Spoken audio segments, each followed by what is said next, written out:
A very good morning to all our esteemed guests, fellow students, respected teachers, our esteemed principal, Dr. Pooja Ramchandani, and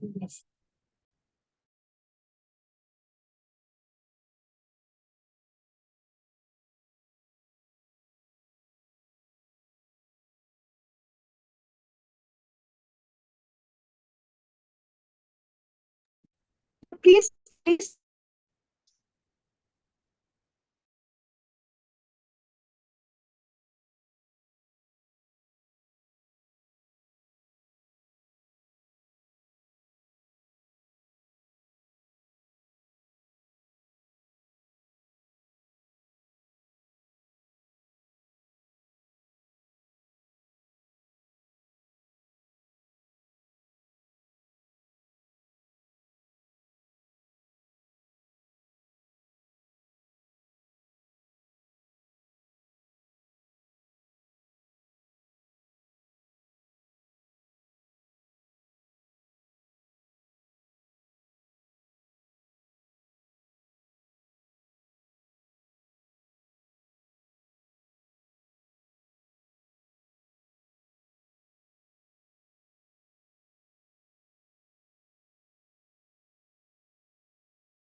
a very good morning to all our esteemed guests, fellow students, respected teachers, our esteemed principal, Dr. Pooja Ramchandani, and our distinguished vice principals, Dr. Rani Tyagi and Dr. Jasbir Sodhi.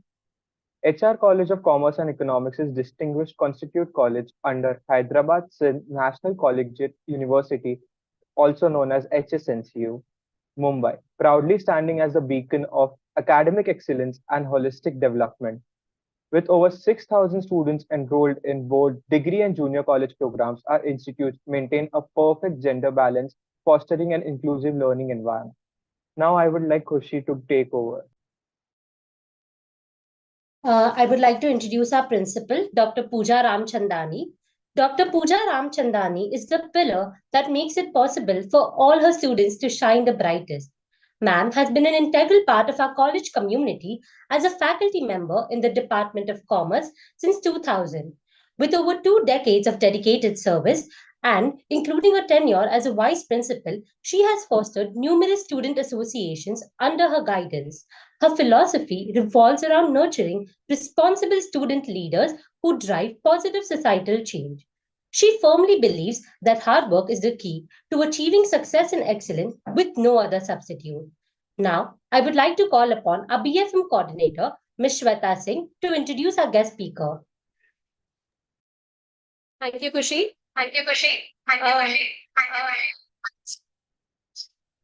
am I audible? Pooja, Shweta, your voice is echoing up. Okay, just a minute. Okay, just a minute. Okay, just a minute. Okay.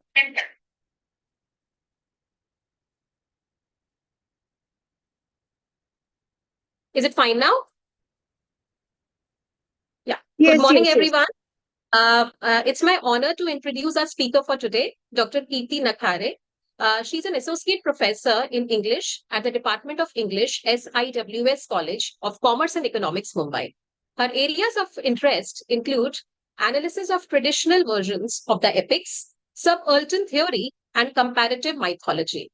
Her interest in comparative mythology spurred her on to pursue and successfully complete the postgraduate diploma in comparative mythology offered by the Department of Sanskrit, University of Mumbai.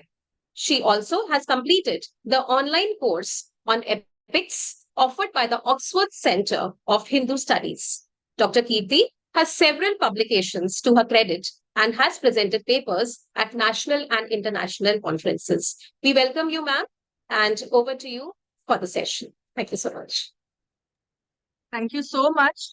Thank you so much for the warm welcome. I greet all of you a very happy and pleasant good morning. Principal Pooja ma'am, Vice Principal Dr. Rani Tyagi. I'm so glad that I'm part of the HR scene yet once again. We are associated very closely, the departments of English of SIWS and HR College, and it's a privilege indeed to do this session for the students of HR College. So without much ado, I would like to start with the session. I've titled it Essentials of Communication. I hope I am audible, students. Yes, Kirti, you are Yes, audible. Yes, thank you. In case there is any problem at any point, please let me know. And also, I would like the session to be, I intend the session to be interactive at points. And in case I do not receive an answer, I will just move ahead. All right, since it deals with communication. All right, now, since I've set the scene, let's move on to the first slide.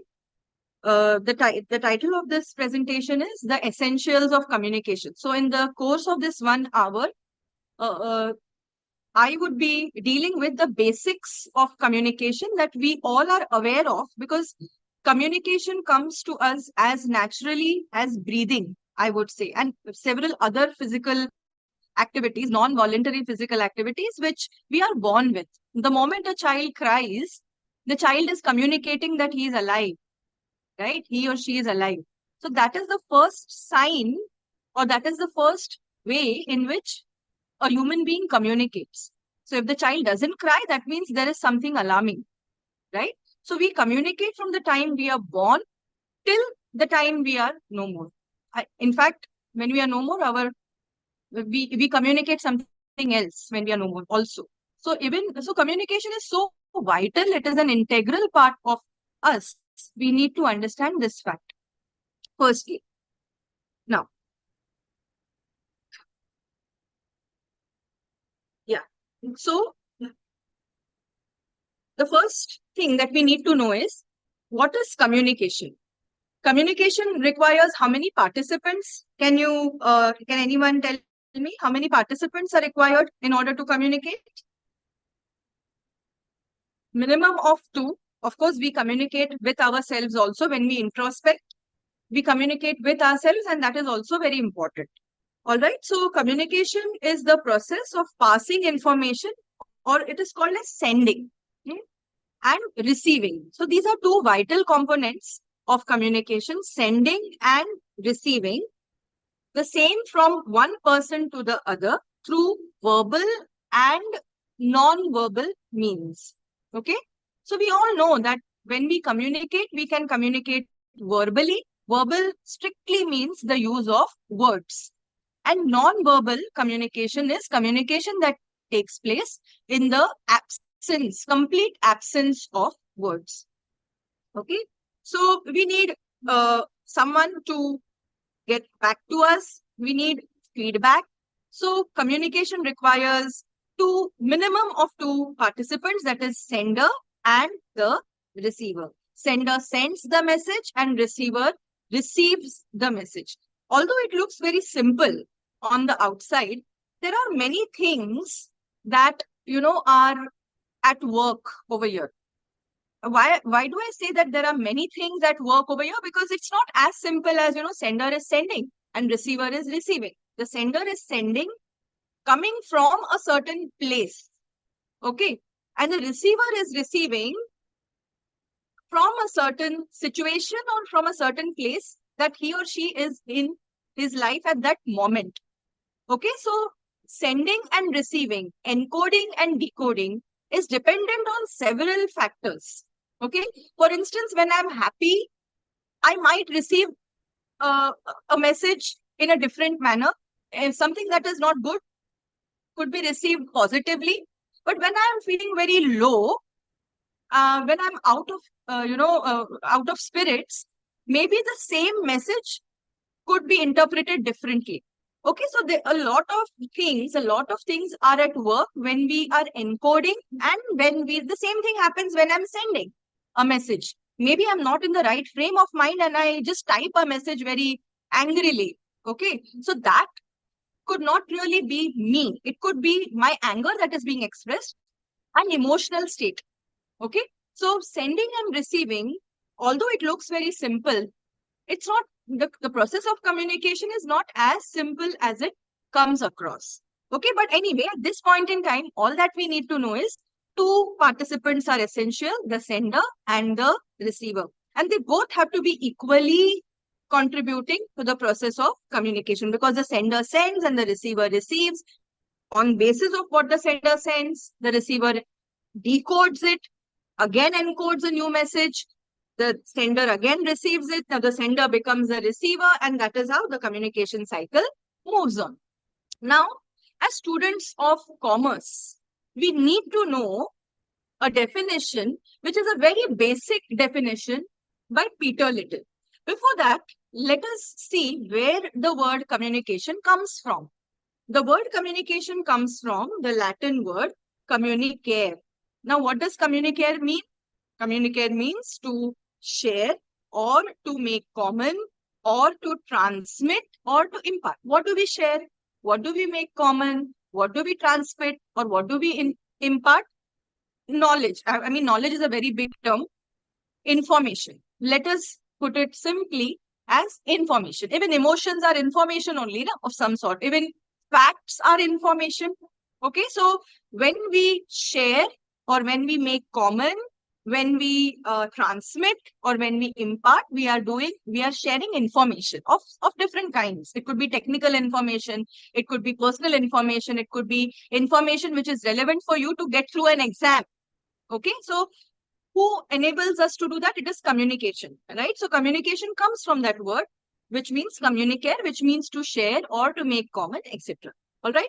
Now, coming to the definition, which is important, is and this definition is important because it tells us of the place of communication in business today. See, ultimately, for a business to be successful, there are strategies, there are many things that go into the making of a business.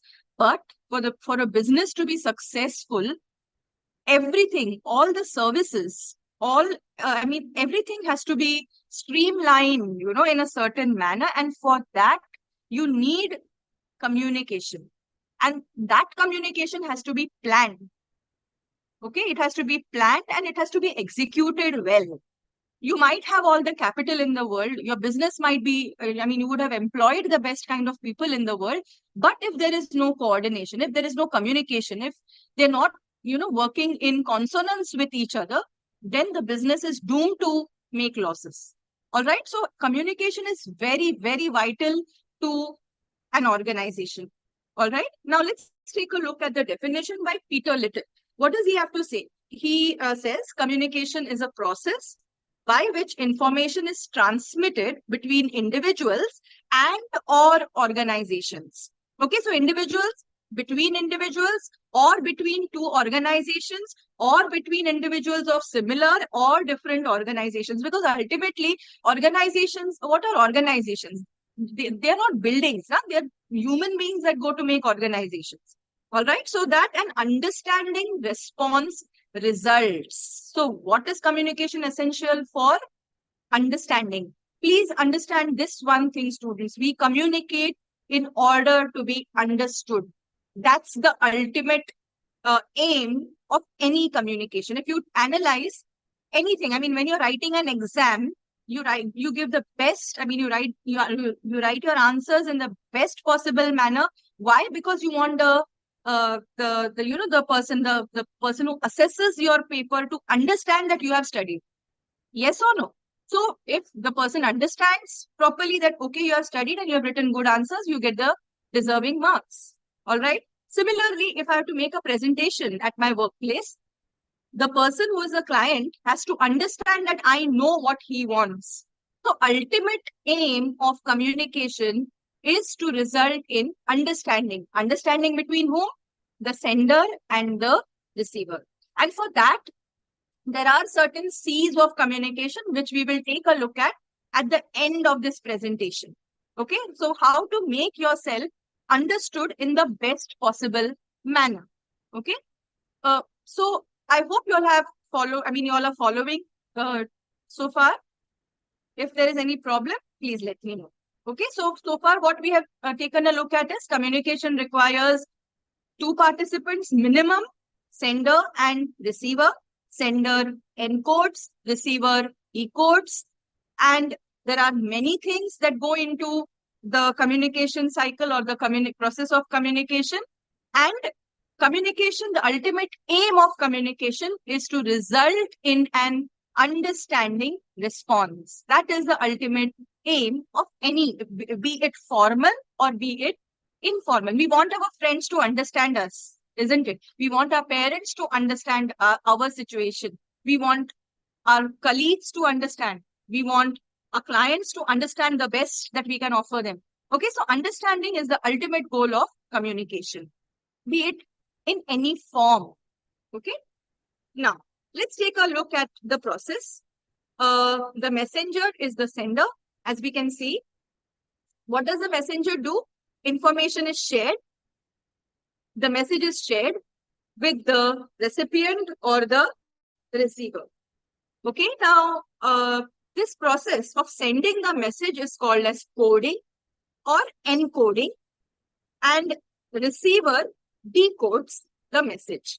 Okay, now encoding and decoding, sender and receiver, messenger and recipient.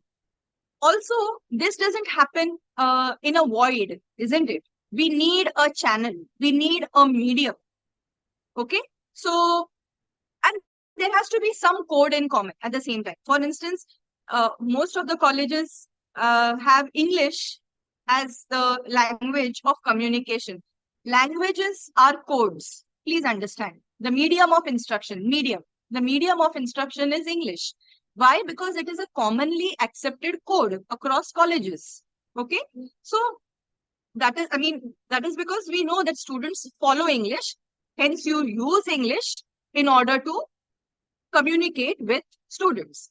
Okay, so there is some code in common and there is a channel. All right. Now, the choice of channel depends on the relationship that you share with the receiver. The sender shares certain relationship. It could be a formal relation.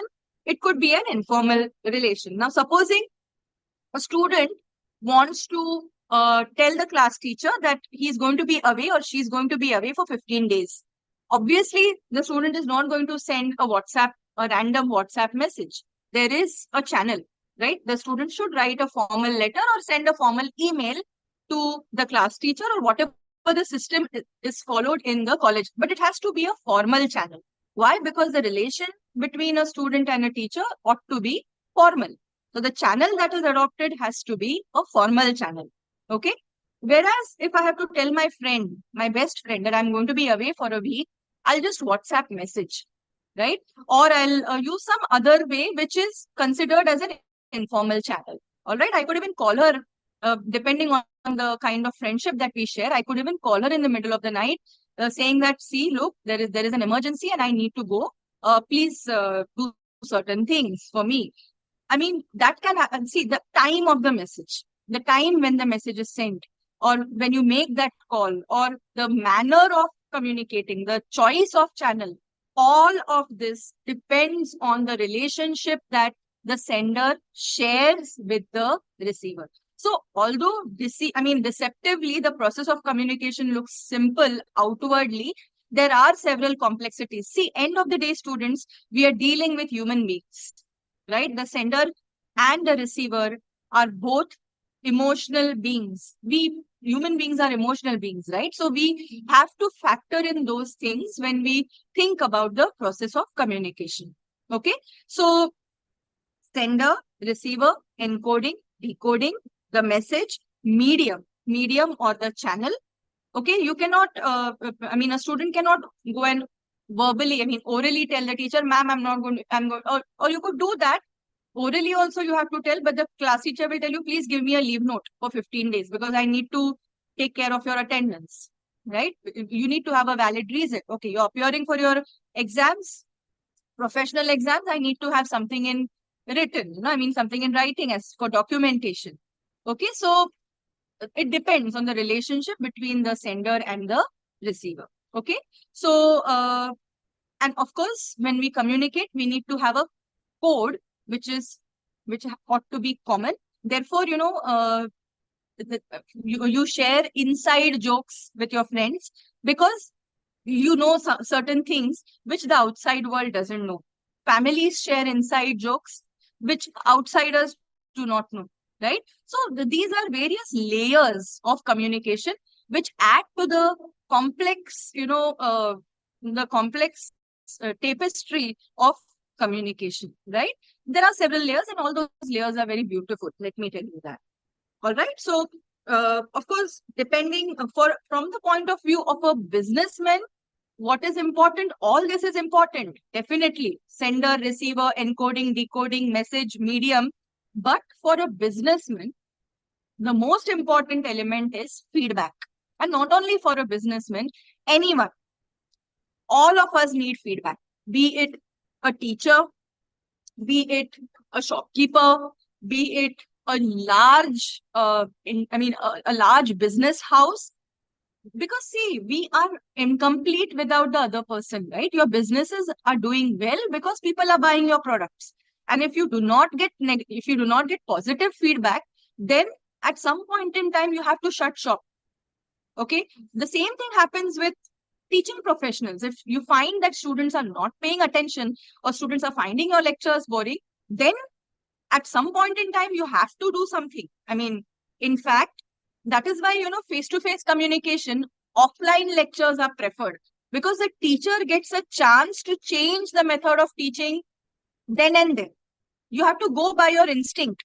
You understand that, okay, students are getting distracted, students are getting bored, then the teacher has to change basis the feedback, because feedback can be negative, feedback can be positive. Feedback can be instant, feedback can be delayed. One can receive feedback from one's own self, right? After writing an exam, right? Whether you're going to get very good marks or whether you have just missed the 100% score. You know that. You give, because that is the most honest feedback that one can give one's own self. All right. So for all of us, feedback is very, very important. That is a very important part of the process of communication. And also, it's very important in creating understanding. As I said at the beginning, the ultimate aim of communication is to end in understanding each other. Okay. So feedback helps you understand, because when I get negative feedback as a teacher, I have to understand that my students are not understanding. Okay. They're finding my lecture boring. So I have to change certain ways of teaching so that there results in understanding of the subject matter. Okay, so ultimate aim of communication is to result in understanding of all sorts. All right. Now let's move on to the next slide. Now let's take a quick look at the evolution. Communication as we have it today. I have this thing only till 2006, and we are here in 2024. Okay, so there is this, nearly 16 and we are in 24. So around how many years? 16, 17 years ago, we had Twitter, and before that there was Facebook. Today we are definitely much, much more advanced. Okay, communication is at the tip, is at our fingertips today. If I have to communicate with anywhere in the world, there are a million ways to communicate. All right. Of course, this was not the case always. How did man begin communicating? It started with cave paintings. Okay. It was in BCE, 30,000 BCE. Then, as we know, pigeons carrying messages, then relaying, marathon man or marathon runners actually going across with a scroll. You must have seen it in some films, Roman films, where, the king receives a scroll.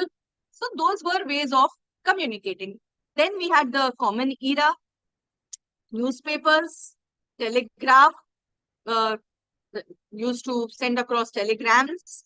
Then the telephone in 1876. Then radio signals were invented, the television broadcast, internet in 1969, blogging. Before blogging, of course, SMSs.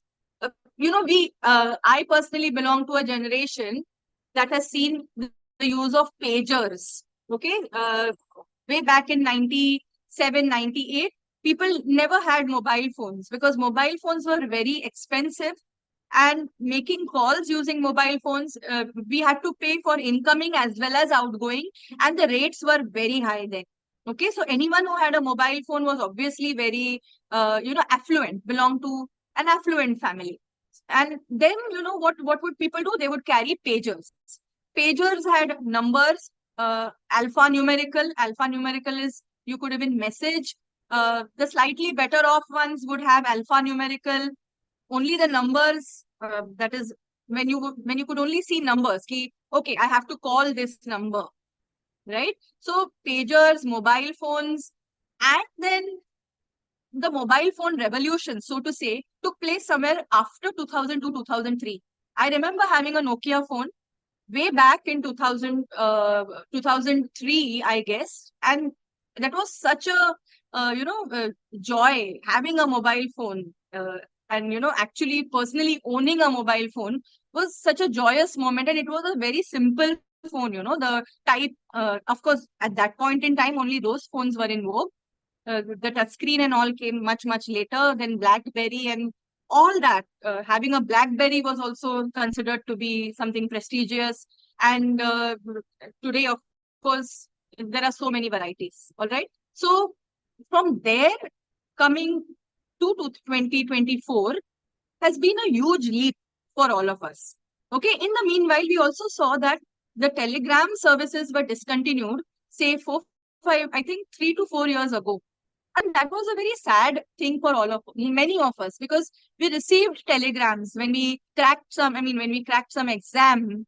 We used to receive telegrams, or, some sad news had to be broken or some happy news had to be broken. Telegrams were used, but that service has been discontinued. Okay. So when something new comes over, the old obviously has to take a backseat. So transitions have been registered. We have seen that people have, not people, modes of communication have changed, but increasingly what we notice is, in spite of all this, instead of seeing people growing close to each other, technology is actually creating barriers between people. That is what people of my generation have been observing. Your generation, you all have grown with, touchscreen phones. I mean, you all were born with touchscreen phones. So you don't really have a perspective on how life was before having a touchscreen phone, So people are growing distant, relationships are becoming artificial, communication doesn't any longer end in understanding. Communication, the purpose of communication is to meet a need, is to meet someone's need. Maybe it's my need or maybe it's your need. And this is something that we need to ponder on as human beings. All right. Now, moving on to communication types.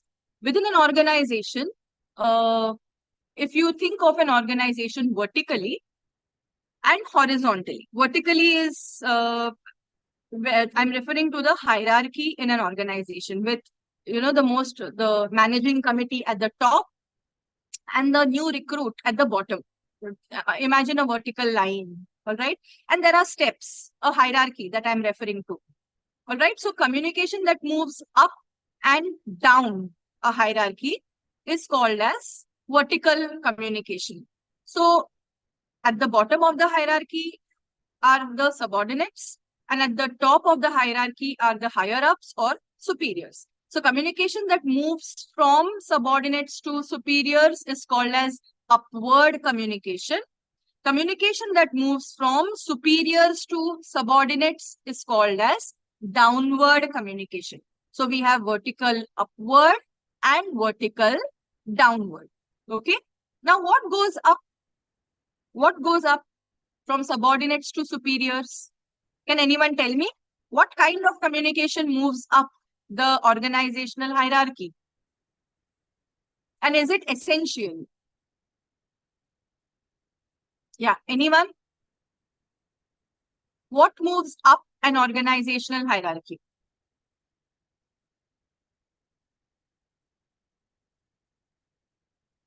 Yes. Can anyone answer? Or should I answer? And what moves down an organizational hierarchy? All right. I'll give the answer. What goes up an organizational hierarchy is requests. Okay. Suggestions, requests, and appeal. Okay. And what goes, maybe ideas also, of course, ideas are also shared. So they move upwards. All right. And what moves downward? What goes down the hierarchy, organizational hierarchy? Orders, instructions. Okay. Of course, these days, superiors are not very harsh. Okay. They are understanding. So orders are very nicely worded. Okay. The words that they use are courteous, they are kind, and superiors these days bear in mind that communication should result in understanding. Okay. The ultimate aim of communication is borne in mind. Okay. So what moves from superiors to subordinates is orders which are nicely worded, instructions, advice, counseling, all these things move downward. And what goes upward is, it could also be complaints. Sometimes subordinates could also have complaints, about their superiors. So complaints, requests, ideas, all this moves up the organizational hierarchy. Okay, so we have upward and downward. And remember, in an organization, there has to be a balance between upward and downward communication. It should not only be orders, instructions. It should not only be downward communication, it should be a balance. Should be a good balance between upward as well as downward communication, so that within the organization, things function in a smooth manner.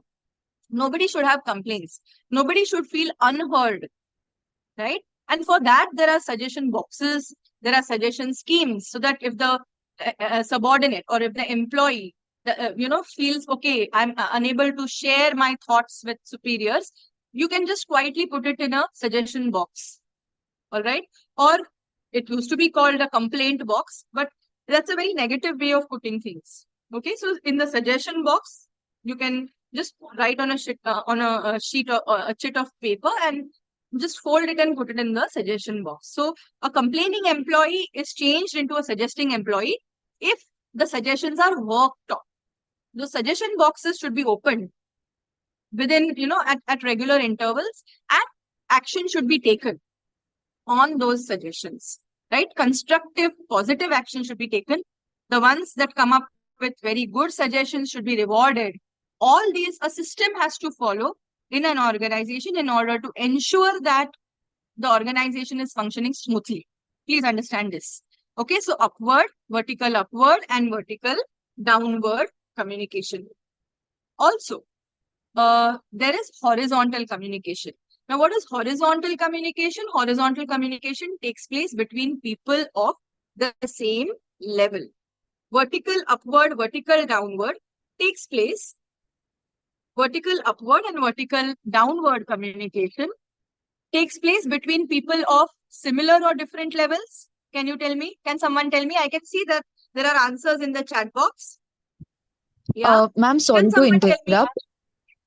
Yes.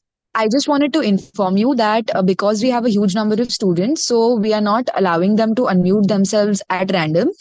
So they can, if anybody Okay. wishes to answer to your question, they can raise their hand and we can allow them to unmute themselves. Or they are answering in the chat box also, ma'am. So if you can have a look at the chat box Okay. simultaneously, then we can. Yeah. Can you Yeah. coordinate, Ayushi, right? Can you coordinate if there is a raised hand and unmute that student? Because I would like the Yes, session ma'am. to be interactive. Yeah. Yes, ma'am. We'll keep that in mind. Yes. Is that fine? Okay. Yeah. Okay. So I would like to pose the first question. Vertical upward and vertical downward communication, does it take place between people of similar status or between people of different status? Can someone please answer?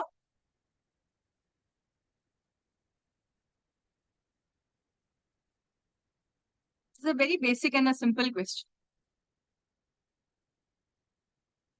See, students, we are talking about organizational hierarchy, right?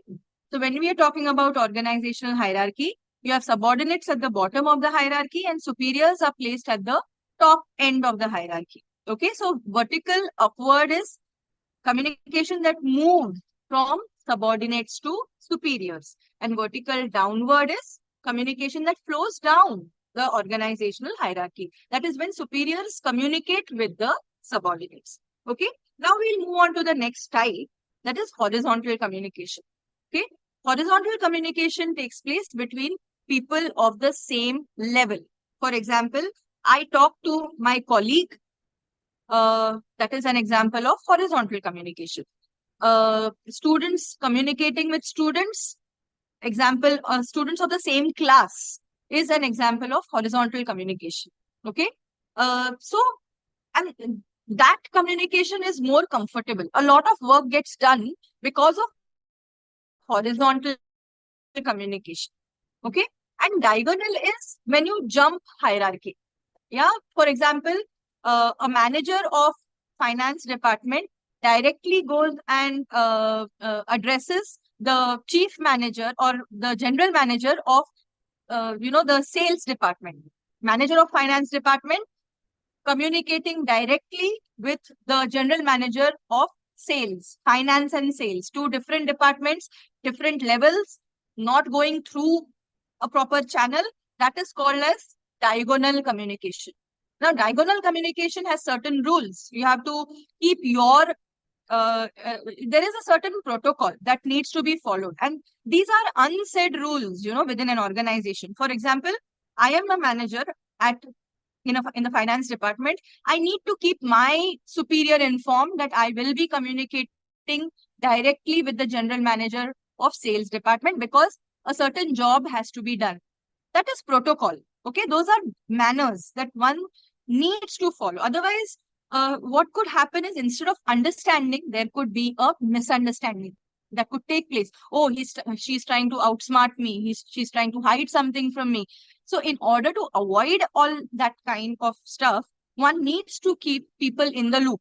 We call it keeping someone in the loop. I've kept my boss in the loop. He knows that I'm going to do this. He knows that I'm going to talk to the head of sales department because this has to be done on a very urgent basis. Okay, so when you keep people in the loop and you're communicating diagonally, everything is fine. Then work goes on smoothly and work gets done faster and your organization will make enough profits. Okay, but the flip side of diagonal communication is it could ruin careers. It could ruin friendships. It could ruin relations. So there are certain rules that need to be followed in an organization when you are expected to communicate. All right. Now, these are formal channels that we have discussed so far. The vertical, horizontal and diagonal channel are formal or official channels of communication. There is a very thick channel which thrives in an organization as and maybe it could even be more lively than the formal channel. It is an informal channel which is called as the grapevine. Okay, why grapevine? Why did the term get coined? Uh, Even that has an interesting history, which you can, I'm sure, read at any place. But it is called grapevine because for the simple reason that news on the grapevine spreads without any, without any censure. There is nobody to check the news. Once it enters the grapevine, there are no checks. And that is what happens. It is a combination of fact and fiction.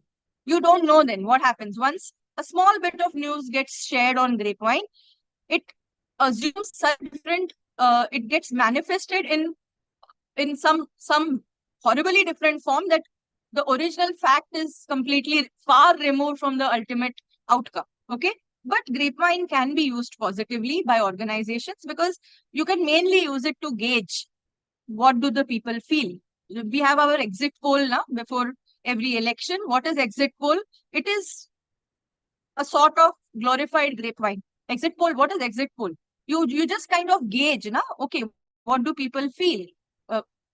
News channels conduct their exit polls before the actual election results, right? So that is a way of, that is a form of grapevine communication. Similarly, organizations or managements can use grapevine positively in order to bring about progressive changes in an organization, because any day in an informal setup, people speak the truth. Okay, in comparison to a formal channel of communication, informal channels are dependable. I mean, just imagine if you have to ask a student, if you have to ask your students, are you finding my lecture interesting? They might just say yes to your face. When you give them feedback forms to fill, that is again, a feedback form is a formal kind of a thing. There they could maybe they can hide their identity there. They could write some stuff there which could be real, but on your face, when they tell you, if you are a good reader of human mind and human face, then you come to know, okay, they're just saying it, they're just faking it, they're just lying to my face. They're not really enjoying, or they're not really understanding what I'm teaching. Maybe I have to change my method of teaching. Okay, so that is what we need to take care of. But at the same time, please understand, the feedback that you get through grapevine is more real as compared to a formal feedback, because there is no compulsion to be to be correct, politically correct. Whereas through grapevine communication, people speak their heart out. So it's always good, it's always better to depend on feedback that you get informal. All right. So these are the channels, formal and informal channels of communication. Now we will take a look at 4 types of communication.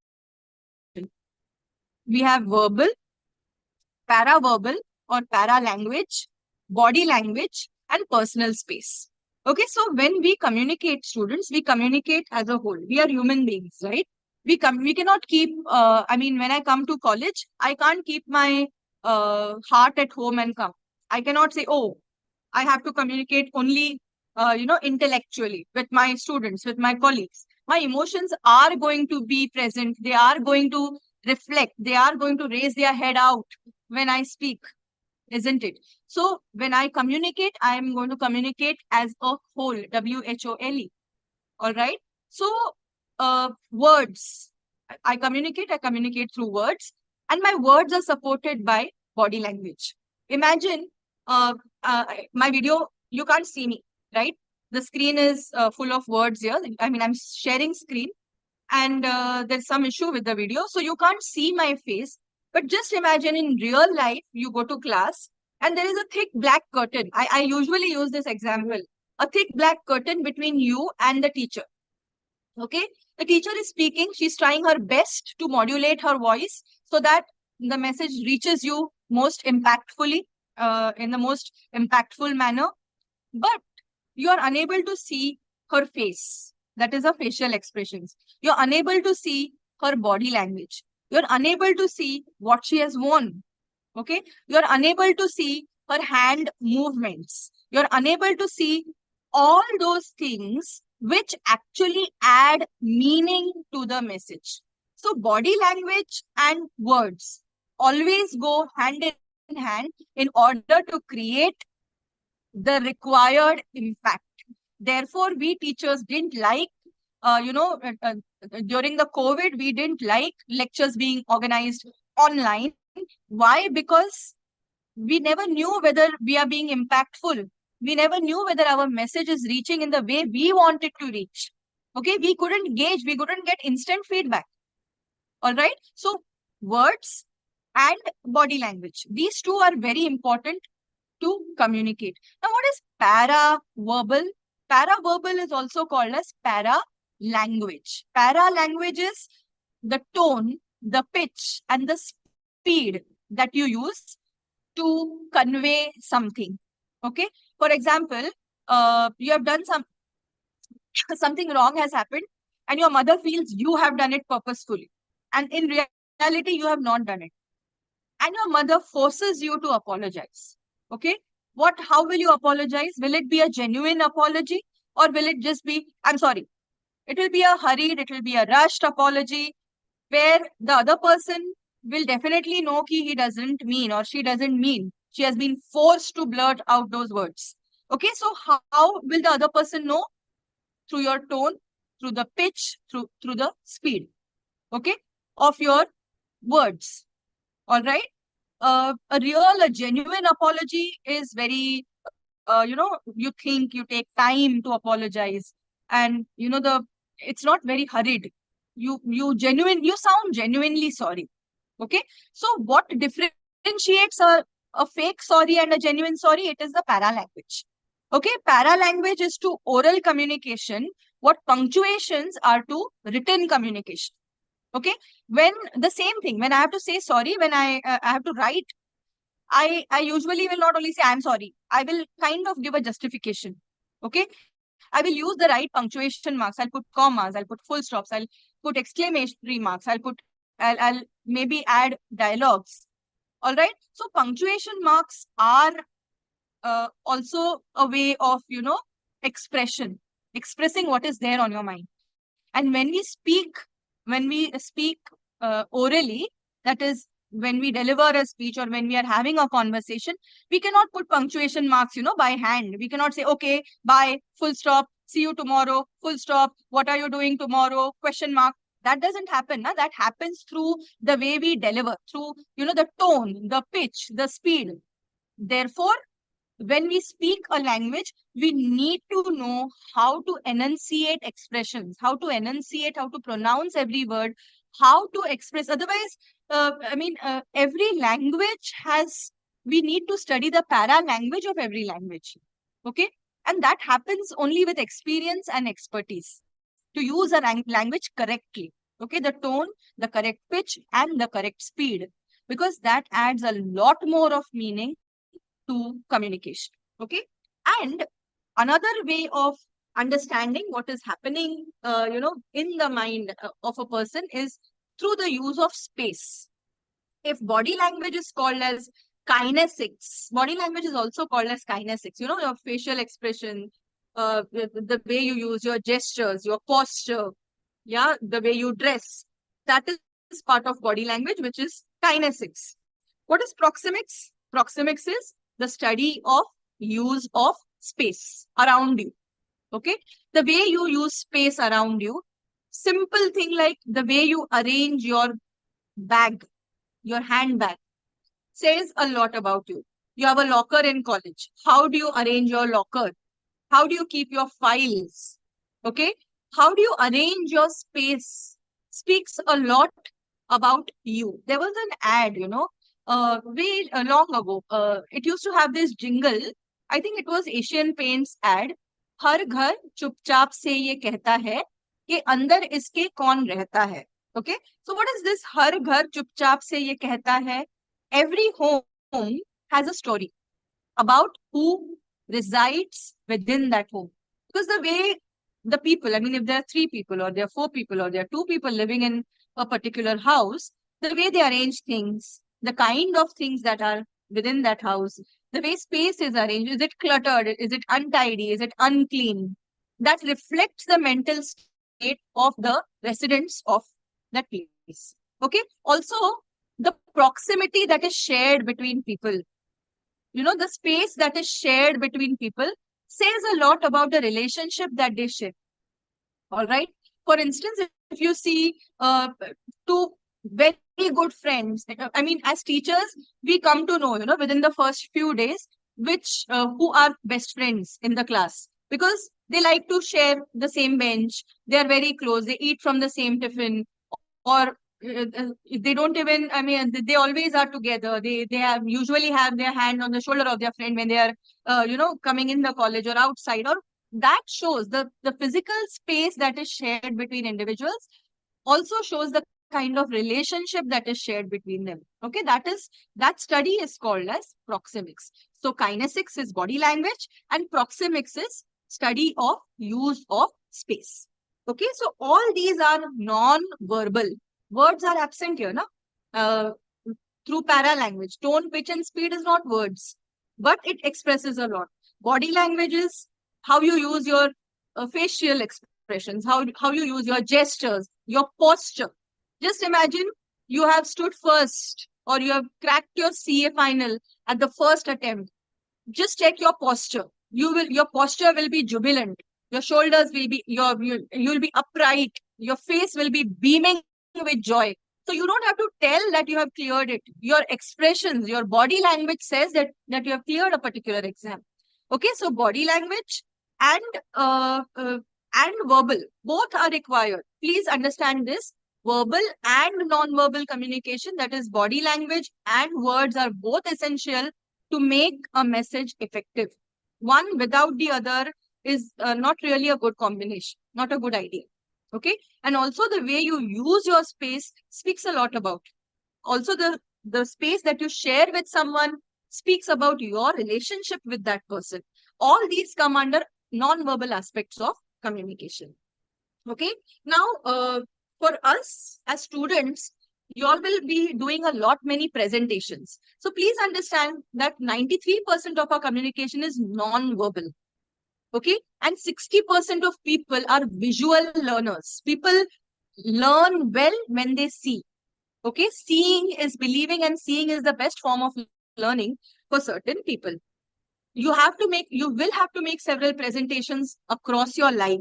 Okay, now what is a visual? We need to be aware. The way we have verbal, non-verbal, and there is another aspect which is visual communication. Okay, so what is visual communication?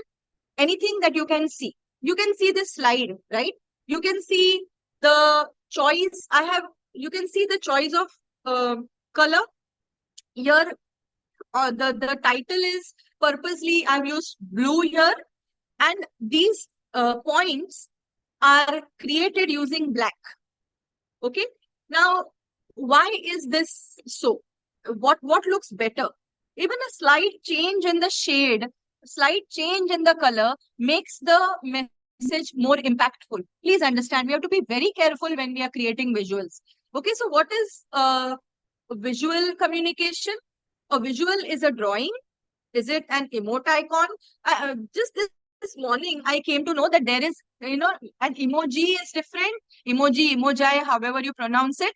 And an emoticon is made using punctuation marks. There is a difference. So this face that you can see here on this slide is an emoji. Okay. Whereas when you use punctuation marks to create an expression, it is called as an emote icon. Okay. Anyway, so coming back, a graph, a meme, all these are visuals, and you have a lot more. So could this slide have been made better? I'm sure that all of you, given that you all are the Gen Z, you would have presented this in a much different and much more impactful manner. So we have to be very careful about the visuals. Okay. Yeah.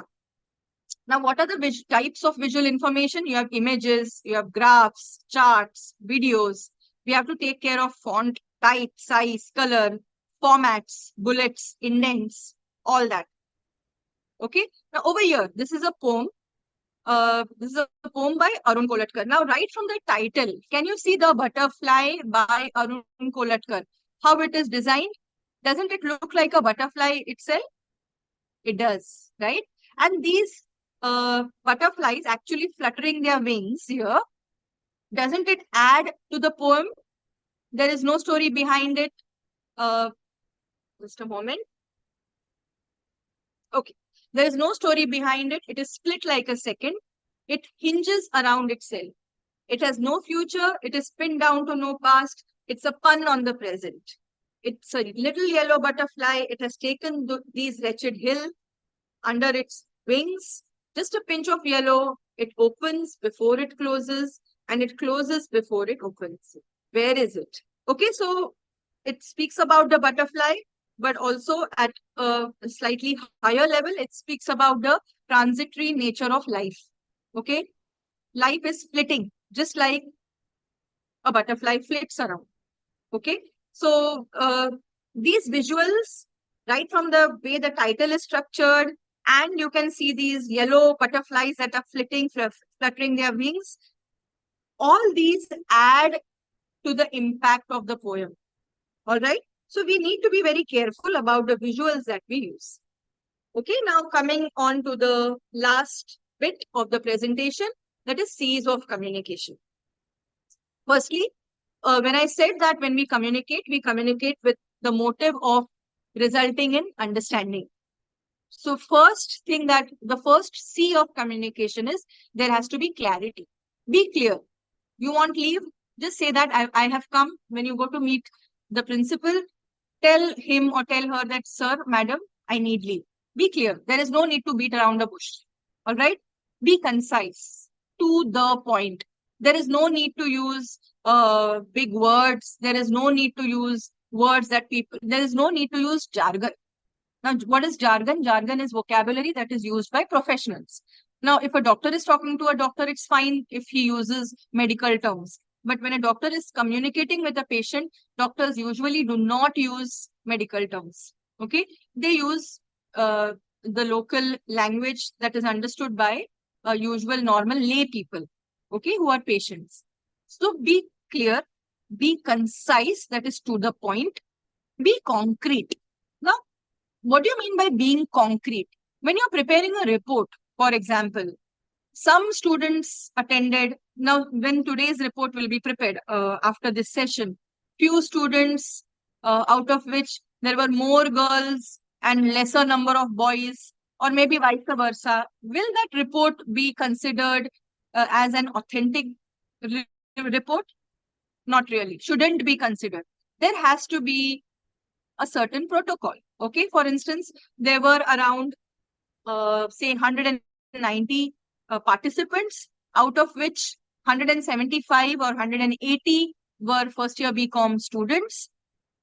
Amongst the 170 participants, say the half, 40% were boys and the remaining 60% were girls. Okay, so when you give exact concrete evidence, your report becomes dependable. All right. So one has to be careful to ensure that reports, your letters, or anything that you are writing, anything that is official, more so, even unofficially, even when you're communicating personally, it's always good to be factual. Okay. It's always good to know your facts well and be concrete in your expression. All right. For example, if I'm writing an academic paper, a research paper, I have to give the exact quotation, not a single word here and there. I have to put the reference at the end of the quotation and also as part of works cited. So that is making my document very concrete. Okay, and what does concreteness lead to? It leads to credibility. People start trusting you. People start believing you. She will not just speak in the air. She has read it somewhere. She has referenced. She has done work. And that is how she has put all these references in her paper. Okay. The same thing is applied to reports. The same thing is applied to any official or any unofficial document also. Okay. So people start believing in you. People start trusting you if you include conciseness in your communication. Okay. At the same time, your communication has to be factually correct. Okay. You have to be correct in the sense, don't just speak in the air. Yesterday, we met at 5 and there were 25 students and we spoke about this. So it has to be true. All right. So it has to be correct. It has to be true. Again, there is a language aspect to it. It has to be grammatically correct also. When you're speaking in English, ensure that your English is grammatically correct. Okay, so correctness is again very important. Factually, you have to be correct, and grammatically also you have to be correct. Okay, coherent. What is the meaning of coherent? You should make sense. Your speech, your message should make sense to the other person. That is called as coherence. All right, it should be logical, sequential. A should lead to B should lead to C, and C should lead to There has to be coherence, an introduction, body, and a conclusion. Completeness. Any message that you send across, meet me at 5. Is this a complete message? Definitely not. Where, when, why, for what, and for how long are we going to continue? Okay, so please ensure that your message is complete also. Meet me at 5 because I need to discuss about how to organize the meeting tomorrow. I think the meeting would go on for 15 minutes, not more than that. And two more students would be participating. So we will be 4 of us. I will send a Google link 10 minutes before 5. Okay, see you then. Isn't this a complete message? It is, isn't it? So your message has to be clear. It has to be concise. It has to be concrete. It has to be correct. It has to be logical. That is coherent. It has to be complete. And the last thing that you have to take care of is it has to be courteous. Whenever you speak, please understand you are your own brand ambassador, right? I am my own brand ambassador. If I am speaking, I have to present myself in the best possible manner. And for that, I have to use words that leave a very positive impact. I have to use, I have to bring in courtesy. Need not be, I need to use please, thank you, etc., always. However, my behavior and my speech has to reflect courtesy. Okay. Thank you so much. It was very kind of you to have done this. I'm truly indebted to you. Use these expressions, use these words very frequently when you're communicating, because the other person should feel, she has gratitude. Okay. So that feeling of gratitude and that feeling of, making the other person feel good is a very good feeling. Okay. And people, I read this quotation somewhere. It is not what you say that people will remember, but how you made them feel, that they will always remember for life. Okay, so make people feel good. I'm not saying flatter people. I'm not saying butter up people, but just be courteous. Okay, because we find that quality of being courteous is on the wane. People don't want to be good to each other anymore. They feel showing an attitude, being rude, is a thing. It's a way of consolidating power. But I think otherwise. These good things are these are timeless things. Okay, being courteous is something which is timeless. Nobody will, anybody would remember you, if you thank them, if you make them feel good, isn't it? You will remember that always. Okay, so treat others the way you want to be treated like. Okay, so I hope this has made sense. Clarity, conciseness, concreteness, correctness, coherence, completeness, and courtesy. And lastly, communication works for those who work at it. Communication does not happen, without plan. Just like many other things in life, as I began with the definition of Peter Little, it has to be planned. It has to result in understanding. And in order to result in understanding, there has to be some system in place. Okay? There has to be a plan in place so that the communication that you indulge in, that you undertake, reaches its goal, that is of understanding. And once there is understanding, there is success. And once there is success, there is profit. Once there is profit, there is no looking back. Okay, it could be in your personal relations. It could be in your professional relations. Just mind your tongue. Okay, that is very, very important when you are at any place, starting from your home. Okay, be good to people around you at home, and the same you carry up to the outside world. All right. Thank you so very much for your attention. I'm open for questions now. Yeah. Yes.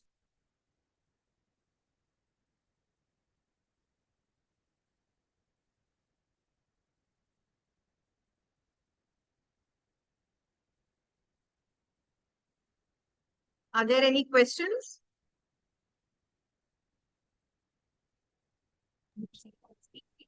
Students, if you have any questions, you can put it up in chat box. Yeah.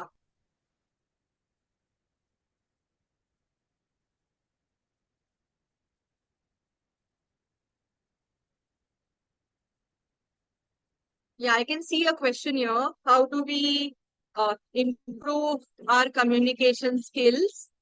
I think it's a lifelong process. You learn through experience how to improve it. As I said, try to use the 7 C's of communication consciously when you communicate. Clarity, conciseness, courtesy, concreteness. That will help you improve your communication skills. Anybody else?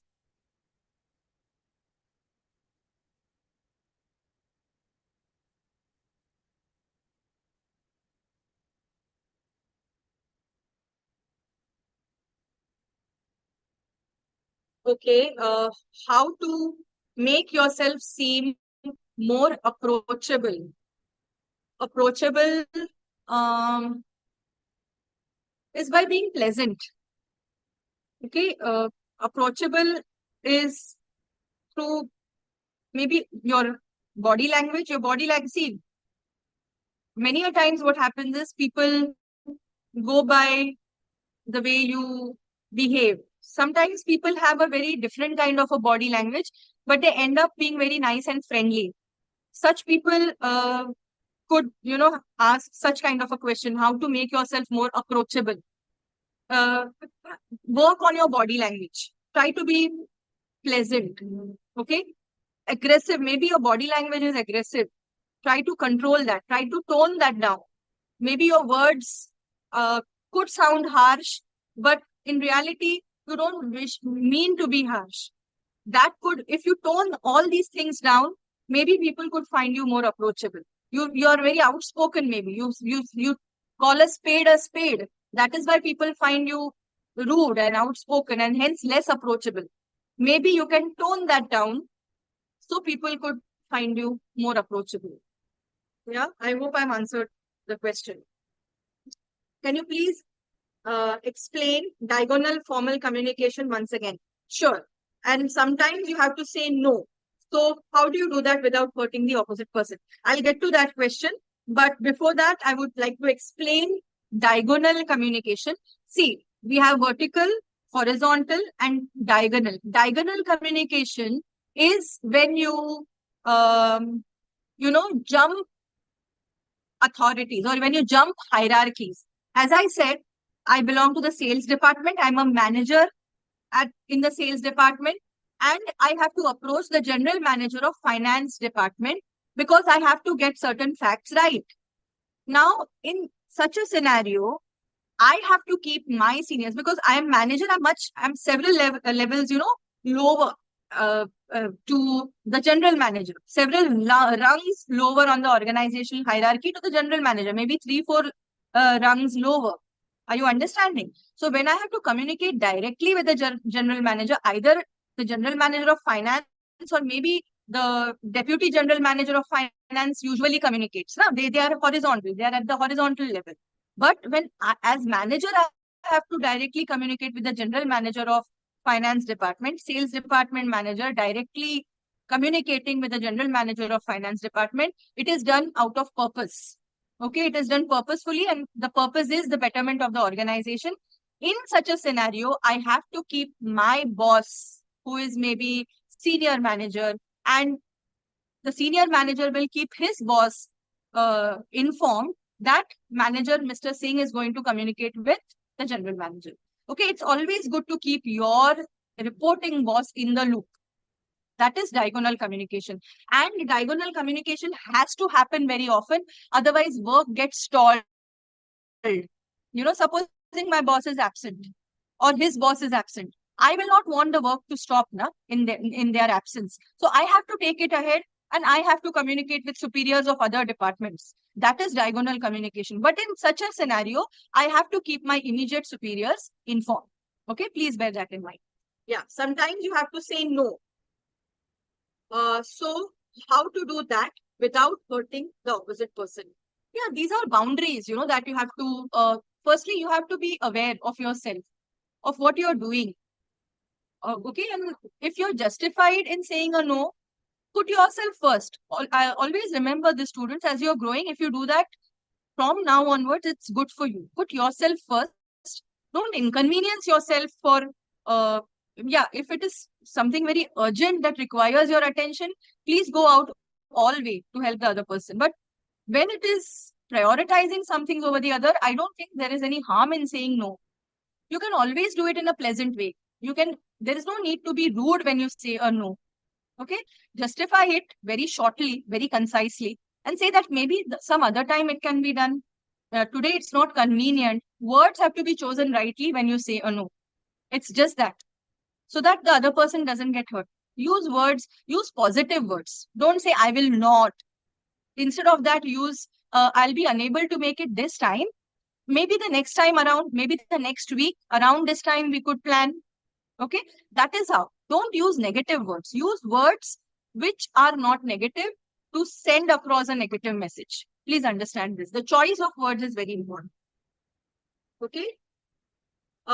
Difference between clear and courteous. Like, I think if I'm clear in negative results, so ma'am, how to use courteous words? Okay, clarity and courtesy.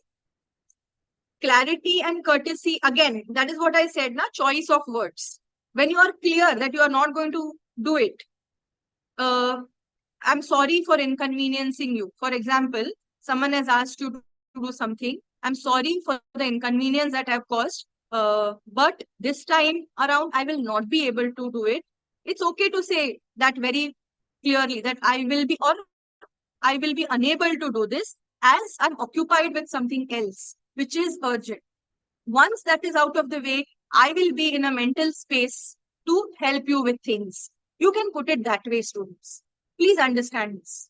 Okay. So clarity and courtesy can go hand in hand. When your intention is to not hurt the other person, automatically positive words will come to you. You have to take care. As the last slide said, that communication needs to be worked on. You have to constantly work on communication, especially when you have these handle with care kind of messages. You can edit, you can re-edit, and then send a message. Okay, so that the other person doesn't get hurt. Again, don't be impulsive, don't be emotional. When you're communicating, that has to be kept under control. Okay? Yeah. How to become more attentive, focus, how to identify false friends who flatter you, that you will gain to know the distinction. You know, you'll learn that with age. Not you all are too young maybe to understand the difference. If I'm in a situation, my idea or my plan is better, how should I politely make my superiors understand or pay attention to it? Again, as I said, be careful in creating your messages. How to be confident while communicating? Practice and practice. Okay, ma'am, what is gangplank then? Gangplank then? I have no idea what gangplank is. I will have to look up, and only then will I be able to answer this question. How can we talk to two different persons simultaneously? I think it's better not to be done. Okay, don't do that. We have this bad habit, of messaging and talking, either message or talk. Don't do two things at the same time. Okay, finish messaging and then talk, or finish talking and then message, because both your attention will be divided and you won't be able to do justice to either of the participants in the process of communication. Okay. Yes.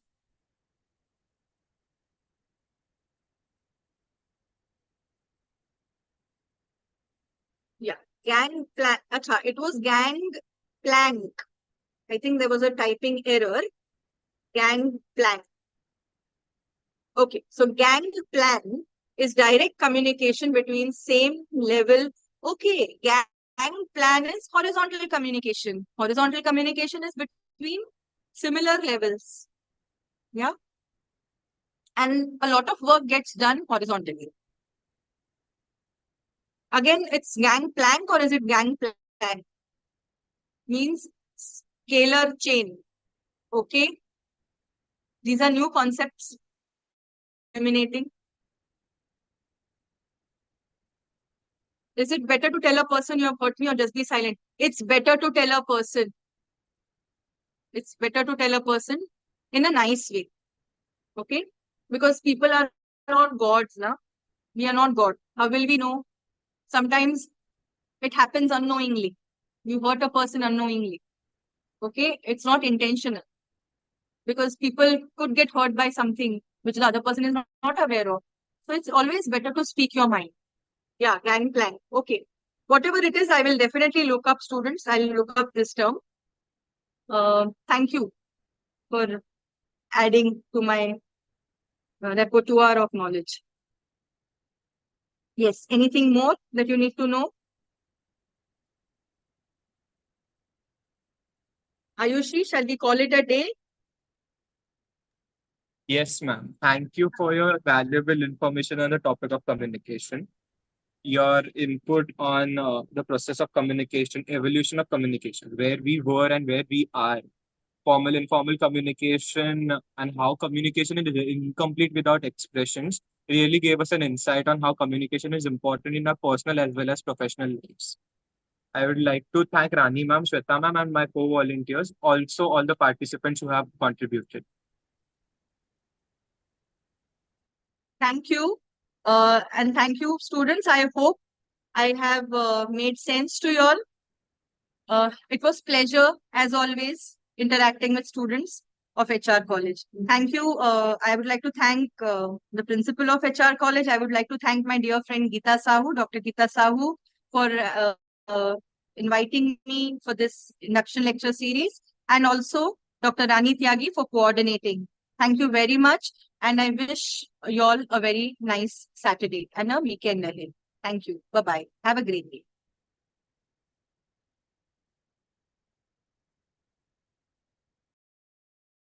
Students, see you on Monday for the next induction lecture.